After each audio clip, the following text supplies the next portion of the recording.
Let's get moving. I'd like to introduce Dr. Gaurav Agrawal, who's a VP at Baker-Hughes and Company in Dhahran Global Techno Center.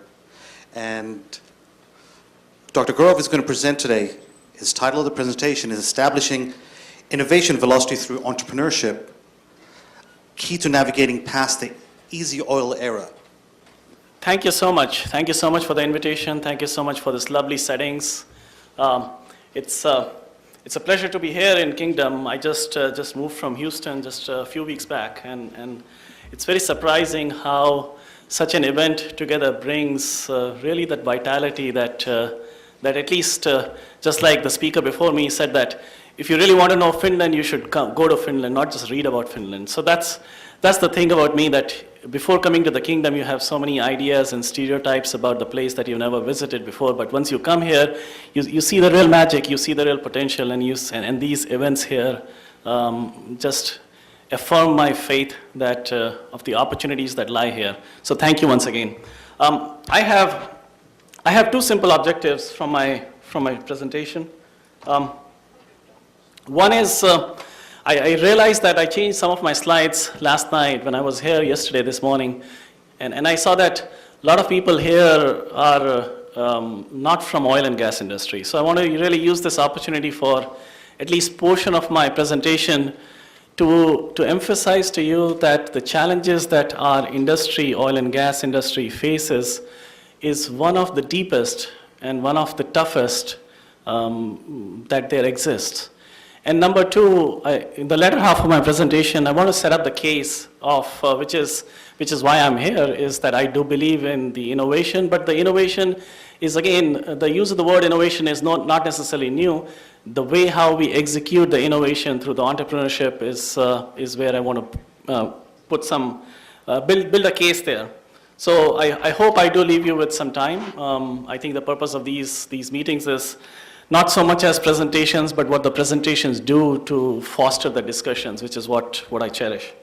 All right, a lot of my data that I'm presenting here, at least in the first half, is an agglomeration from all the public sources. I hope I have quoted all the sources under my slides. If I missed that, my apologies. But all this data is very easily publicly available for you. In this slide, what is shown is that there are different predictions, but the predictions, it's a simple takeaway message, and that simple message is that we as an industry, both the producers like Aramco and the services companies like Baker-Hughes, have to join hands to increase the supply by 1/3. If you have interacted previously with different industries, be that semiconductor industries, you can ask the challenge that if you need to increase the number of chips produced by 1/3 in this period of time, or you can go to the automotive industries and say, I need to produce 1/3 more cars in the same time, or for whatever else, right? That challenge itself is very meaningful. But when you add the fact that what I'm producing I cannot touch, what I'm producing I cannot see, what I'm producing and from where I'm producing there is no feedback signal, you will understand and begin to appreciate that just by numerically adding the supply and from where it comes from is not a trivial challenge. When you look at, aside from just serving the society, there is a role that oil and gas industry plays to the broad economy. And that economy, when you look at from the spending standpoint, it is estimated that oil and gas industry together will spend about $780 billion a year, okay? That is real money, and that money comes from, of course, various entities, but that money is going to go, that fresh money every year for next so many years is going for all various reasons, employment, of course, and technology. But that, when you compare that against different industries, whether, again, semiconductor industries, entertainment industries, services industries, name it, I think this is the number that you should take back and compare of what we are up to and what we are committed to. When you look at it from the other standpoint, you see that 15% of exports today, and these are not predictions, these are hard numbers, 25% of the GDPs of the oil producing countries, 10% of the stock market value, that is all related to the oil and gas industries. I hope you have started to begin to appreciate a little bit about the promises and the obligations that oil and gas industry puts to forth. When you add to that, just aside from the trade, just aside from supplying others, supplying your cars, it is the societal obligations for the 40% of the population of this world. Comes from the countries where the oil and gas is their primary productions, and they have trusted that economy and that responsibilities to their own national oil companies to do that. So this all is a very serious undertaking for us.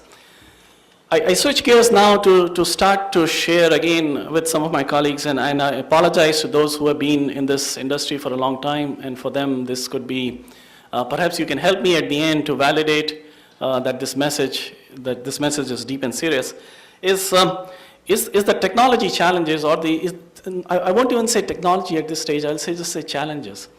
The challenges facing our industries, there are some that they're old. The fact that they're old and they're known does not belittle them, does not make them any easier to solve them tomorrow. If you think of, again, the Moore's law and say that, the iPhone 5S comes with this A6 chip and the iPhone 4, those challenges to follow the Moore's law, which the law has been set up, but just because we have done it in the past does not mean that the same known challenge is becoming any easier. To follow the same old challenges, whether it's the enhanced oil recoveries or the deep water. And in this deep water chart, when you see that there will be 11,000 wells which will be in the extreme or ultra high pressure, high temperature. For those conditions, for the conditions of about 400 degrees Fahrenheit for 30,000 PSI, today there are no materials. There are no materials that exist today. There are no materials that you can put in the electronics today that will make those electronics work at those downhole temperatures. So between now and the time that we need to double up this production, somebody will have to come up with the innovation, somebody will have to come up with the ways to do that. And those fill in the blanks are again not easy to do that. When we think of the new challenges, you've all seen the curve on the left side. You've all seen the newspaper headlines that USA will become the biggest net exporter of oil or producer of oil in very short years to do that. That is based on, again, the promise of the unconventionals. And when you look at the unconventionals and you see the charts on the right side, you start asking those questions. Can that production be stalled? Do I believe in those predictions? Can that production be sustained? And what I'm showing on the top right is, these are all real data, is a study by University of Texas, a very established Bureau of Economic Geologies. They have taken hundreds of wells in the Barnett spaces, and they have said that, unconventionals, you can expect the production to half in the first year. And the chart on the bottom from an SPE paper shows that the production has been reduced to a third in the first year, and the decline is becoming steeper as you go down, okay? So what we are seeing is the data is contrary to our age-old beliefs and experiences and expertise to do that. And on the left side, of course, you see a lot of predictions, and that makes you feel that, can these predictions be upheld or not? So what we have, our road, our road to prosperity, our road to fulfilling the promises that we have undertaken on ourselves is by no means straight, is by no means easy. Just this chart kind of brings together a whole host of things. Each of them is a topic worthy that we can talk all day long. I'm new to oil and gas industries. I've just been in oil and gas industries for about 4 years. But in this 4 years, I have appreciated the fact, I have also appreciated that this industry does not let go of its challenges. This industry will reinvent itself when it is pressed. This industry will come up with techniques and solutions if others are not even willing to help them. This is not to say that we don't go outside to find solutions, but this industry will take upon itself to find the hard challenges. And there are lots of examples. There are lots of examples in the exploration spaces why the peak oil theories and things like that is no longer really valid, in the seismics, in the logging, in the completions, in the fracking. So there's a whole host of examples that we can put forth that this is what oil and gas industry has brought to bear, which has changed the game of the game. For us, managing duality is nothing new. We are a commodity industries. We face the same cyclicalities that any other commodity industry faces. We understand that the oil prices go up, oil prices can come down too. But in the heart of heart, this is a high technology business. I think if there's one thing that I can ask or I can hope that the visitors to this forum take back is that oil and gas industries is one of the finest example of high technology industries by the things that we said. And that is my optimism of managing the commodity cycles. A lot of other things is just commodities. You just extract and produce. For us, extraction is not as easily said. It is a lot of technology in that. So this managing duality, I believe that the companies, the societies, the partnerships that can manage this will eventually succeed. Coming back to the innovation challenge, coming back to the topic of the forum, we are all trying to find, so how can I spice up the innovation? How can I cook up the innovation? We have models of a country versus another country. We have models of university versus another universities, companies versus. But today, if somebody can say that you have understood A plus B equal to C and C times 2 and C times 3 or exponential to power something or the other is innovation, I challenge you. I think it's a sobering fact that innovation is still very culture dependent, and unless you can fix the culture which sustains itself, it will not prosper. So you can think about, we are all engineers here, or at least most of us are engineers here. We can think of do we not have ideas, right? When you look at the number of journals and number of papers that the society today, universities and otherwise publish, you will be amazed of the exponential growth in the publications today, right? And then you say, so that is the chart on the left, and again, each of this is real data. Then you say, okay, I have ideas, but we are not connected, right? Today in the world of mobile apps and all the social medias and Googles and whatnot, kids sitting in my village of India can easily go to the open courses of MIT, Stanford, KAUST and whatnot to do that, right? So really connectivity by itself is also not an issue. And then you say, okay, I know where to go to find my ideas or solutions, but maybe I can't collaborate. That remains to be a challenge. That remains to be a challenge of how we share the fruits of prosperity and fruits of success, because everybody I feel is trying to share the pie which you can monetize right away, right, to do that. So that remains to be a challenge, and I think that is a part of this DTV models and other models such that perhaps can help us out there. The access to the capital certainly is a big, is an accelerator to commercialization, and the graph here, which I know you can barely see, but the dips, when you see the peaks and the dips there, they correspond to the boom and the bust of the economy cycle. And when the capital dries up, the commercialization and the propensity to innovate also dries up as well. As I looked at it, I looked at this Harvard Business Review and McKinsey study, and I find this to be a very interesting way of looking at, and they looked at all these dots are different areas in the world, different innovation hubs in the world. And when you look at the top, the Silicon Valley, of course, by this metrics comes up as number 1, by many other metrics also comes up as number 1. So we can argue whether it is number 1 or number 2 or none of that. But regardless, I think the x-axis and the y-axis are very interesting. The x-axis is patents over publications. It's a very interesting way to look at it. Patents is what gives us money, or at least starts to give us that idea of money. Publications is the idea. And if you have very high patent index, but you don't have the fundamental science to support that tree, you don't sustain, right? So this endless mentality of making money today will not sustain, right? On the other side, the endless mentality of just publishing with no thought to connect will also not sustain. So that is the paradox or the trade-off between those two, which is a very interesting way to plot to do that. And this is not the only way to plot.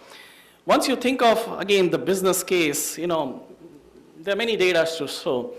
And Californian economy by no means is only Silicon Valley driven. They produce very fine wines. There's a Hollywood there as well. There is a pharma industries in Southern California. So I'm not saying that California is all Silicon Valley, but nevertheless, Silicon Valley over the last 20 years has played a tremendous contribution to the Californian economy. And today, again, these numbers are all published. That state itself, because of that innovation, not only has it produced real returns in terms of GDP, but more importantly, it has become a magnet. So anybody who feels that their values lie like those, they believe in innovations and they want to commercialize and they get satisfaction from that, find their way to California somehow, right? Companies even like Nokia in the IT boom, everybody was setting up a shop in California because they felt that there is a piece in the culture which we would miss out if we are not in California. So they couldn't just take that model and implement it somewhere else. They thought that they'll put up a shop there, right? So this chart compares this GDP with something else. Now when you look over time, innovation is no longer just paradigm of Silicon Valley of anything established. It is spreading everywhere. And it is spreading everywhere because, again, from many factors, the talent, the access to capital, but the universities is playing a big role in creating these centers like what we have done here, or we are part of the DTV center that KFUPM has done. But what this shows is the density of number of startups ratioed over the population. And this heat map just tells you that it is not just the Silicon Valley, but actually, pretty much everywhere. And if you correlate that, you will see a good correlation between universities and this heat map. You also see that you can't rest on your laurels. And I appreciated the question last time, so I'm sorry I'm not picking on Nokia, but you can't rest on your laurels. Just because you're number one day doesn't mean that Google will be number one, or they have a right to be number one for next 50 years, right? There'll be new companies that'll come up. And this just tells us, just gives us a data that we all kind of know from the learning curve standpoint, that you always look back, people are humble, and if they can learn and they look back, they will find a new ways to do the same things faster, right? So now I want to show you again some slides of, we have taken all these things. What are we in Baker-Hughes trying to do that? And again, please, if you have come to an expectations that I will show you some very hardcore data, numbers, no, you may be disappointed. We believe that for us, innovation is serious. We believe that we have no other choice because of, again, the problems that our industry is facing. But we believe that unless we fix the culture, unless we sustain that at the cultural level, we will not solve what we started to take. So the role of ideation is very important, and we just floated this Wildcat Challenge throughout the company. We believe that innovation is non-denominational. Innovation is not related just to PhDs, or it's not related to engineers. It's not related to some white coat scientists. It is not related to seniority. It is not related to diversity or gender. It is there everywhere. Everybody has good ideas. And as a corporation, as an entity, we need to find how to harness those ideas. So this is just one way that we do it in a fun way.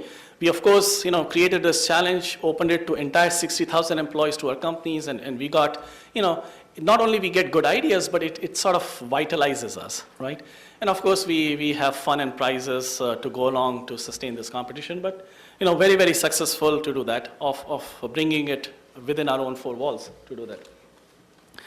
Once you have the ideas and once you come in, we have an active mentorship program, Endeavor, and there are some smaller ones too, but this is one of the biggest ones.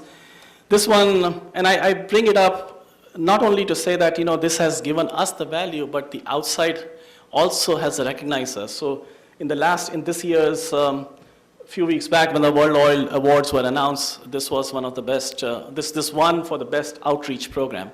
And this is a program that we have within the companies where a young person who's coming in who just says, I have this idea, what do I do with it? Who do I talk to? Where do I go? What's my next step? This kind of place brings, this is not a hierarchical managerial expectations, year-end goals, etc. This is just trying to foster and letting them have an access to their peer network or to build a peer network to get to that point. This is very important. I have shown a slide which is just empty bottom labs in our Dhahran Technology Center, which is less than a few kilometers away. I invite you to come if you have time before you leave the kingdom. On the top left is our first Center for Technology Innovation in Houston. It was formed 5 years back. It not only served the purpose of a traditional R&D for the company, that means it produces output, it produces patents and papers and so on and so forth, but it was an organizational experiment for Baker-Hughes. It was an organizational experiment of how we do research and can we do it in a different way. So one of the things that we did was that we had many of these open labs. And when I came to Baker-Hughes and I had to start my Baker-Hughes nanotechnology group, they gave me an office or they gave me a very nice lab at the corner of the building. And we said no to that, and we found ourselves, we asked for a place right in the center of the most busy lab, in this big lab. This big lab has all functionalities from engineers to designers to computer people to chemists, you name it. There are people, so in this one big lab, when you're new or when you're working on things which people feel is blue sky, that everyday experience to bump into somebody who's not like you, but who has also the obligation to commercialize something that influences you, that gives you an experiential everyday learning. And that was very critical. That was very critical for us. That experiment succeeded. And as we have built new R&D centers, including Dhahran and Rio, we have used the same model. So again, we invite you, and in my next slide, I'm going to show you just one example of how this, if we had the same group, we would call it a startup outside. This is our startups internally. So we have these teams who have had an ideas, who we fund internally, who works in this open lab environment, who have access to the peers. And I'm telling you one case study which has given us big paybacks. This is, on the top left, I'm showing a frac sleeve, and again, don't worry about what frac sleeve is, but let me just mention that plays an important role for oil production, and that was the result why unconventional boom is happening, or at least one of the main elements for that. In the middle one, what I'm showing you is a micrograph, and this is a metallic alloys. It's a center grain and has a coatings. We use the principle that we all knew from electronics industries. Before coming to Baker-Hughes, I was in Bell Labs at Lucent. And when you look at the dielectrics of how dielectrics work and how the speed of the communications within this chip has been done, you will know that it comes from the planar, it comes from tightly controlling the morphologies and the thicknesses of those layers. We use the same principles, and we said we are not interested in planar surfaces, we are interested in these irregular surfaces. And we want to come up with a metal which is extremely strong, but it dissolves. It dissolves like Alka-Seltzer, or it dissolves like paper. But it has to have a strong strength. So the balls that you see on the top is a metallic alloy that bears 15,000 psi's, and the powder that you see is once it is remained. And the way it works is that this corrosion path is nano coatings after nano coatings after nano coatings that gives it both the strength, but those nano coatings dissolve in the fluid, right? So it's like a chemical clock. And once they dissolve, then the entire powder falls through. So it is not that this metal is dissolving, but it is disintegrating. But that is exactly what we achieved, and we got some press coverage 2 years back from JPT, which is, and as I was coming today, interestingly, it's 2 years exactly now. This is the JPT, and when you look at the back, you will see pictures. I'm sure that you may not be able to look all the way from the back, but you will see, if you look at this ball picture and compare to that picture, I'm sure you'll see some similarities. And the only similarity, only point to be noted here is that this is one of our friendly competition. So it is, as a scientist, it is good to show this story that, look, you've taken a concept where nothing existed. This is not where we went to the customer and said that, Mr. Customer, tell us about your problems and we'll solve it. This is an idea that came from within our company, from youngsters who didn't have this 30 years experience in the oil industry, and we made it work. We took it from lab to the field in 18 months, and again, this chart needs some explanation, but trust me, we are already onto the third generation of these technologies. This is technology because it comes in variety of flavors, and we know exactly what structure property relationships there are to do that. The program does not exist, cannot exist, a culture cannot exist if the scientists don't see themselves as future leaders. This is a science and technology leadership program that I managed before I came to the kingdom. And each of this person, A is a real person, is a PhD or a postdoc. So we created this program to take these scientists from, they showed the excellence, and we took upon ourselves not to send them to Stanford or some other colleges, but to train them ourselves in our own ways. And at the end, these will become our future CEOs and CTOs to do that. And they have, so coming to our end, innovation is in our name. Baker-Hughes is Mr. Baker and Mr. Hughes. These were two inventors 100 years back who thought that they invented some things and they found some things. And all that we are trying to do is to sustain that culture. And I think this list, which was published not too long back, showed from their models, and again, innovation is very hard to measure, but they showed Baker-Hughes is in the top 10 innovative companies because of patents and how we commercialize. So I hope I have conveyed against those two things, that for us, we take the challenges in our oil and gas seriously. We take our position to serve seriously. And we believe in innovations and the few things that we ourselves in Baker-Hughes we are doing for innovation. Thank you. Shukran. Thank you very much, Dr. Agrawal. Does the audience have any questions for? Okay, thank you for the presentation. My question is regarding the collaboration model that you showed in the slides, and how do you see the collaboration between Baker-Hughes and KFUPM, given the culture that you talked about? And I need a pragmatic kind of answer. Thank you. I've had the opportunity to meet with His Excellency the Rector in one of my first few weeks to come. I've had friends in KFUPM before I came to Kingdom. I see there are a lot of opportunities. I think the challenge always is connectivity, is how do we use it.